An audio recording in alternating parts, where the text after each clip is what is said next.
वर्ण और आश्रम ये कर्म के आधार पर,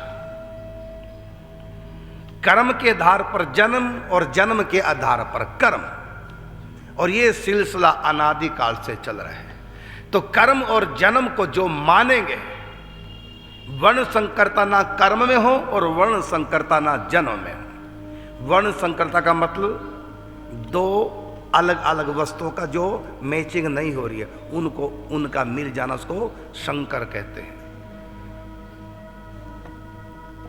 एक तो देसी गाय है और उससे देसी सांड से, देसी गाय से जो संतान होती है वो शुद्ध है, और जो दूसरी नस्ल से करा दे उसको क्या कहेंगे?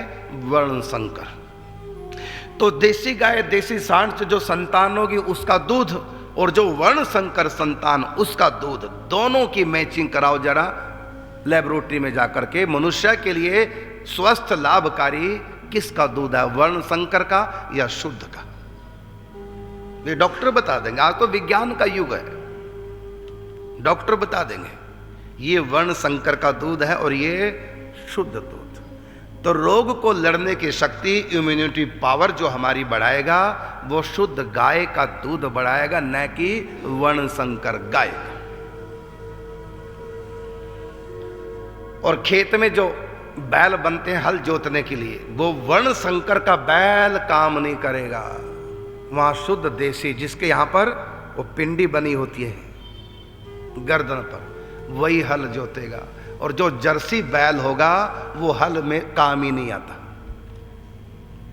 क्योंकि उसके यहां पर ये बनी नहीं होती जो पीछे, जिससे कि रुकती है जुआ, वो खेती के लायक नहीं होता। देसी गाय का मल मूत्र भी रोगों के निवारण में औषधीय काम करता है, और जर्सी गाय का नहीं करता, क्योंकि वो वर्ण संकर है। इसलिए जाति के अनुसार विवाह की पद्धति रखी गई है। अपनी ही जाति में विवाह होना चाहिए।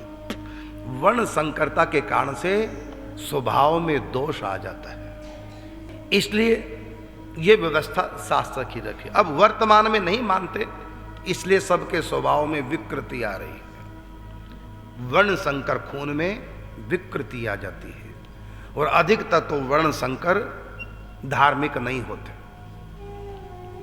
क्योंकि मानव जन्म मिलता है हमको भगवत प्राप्ति के लिए।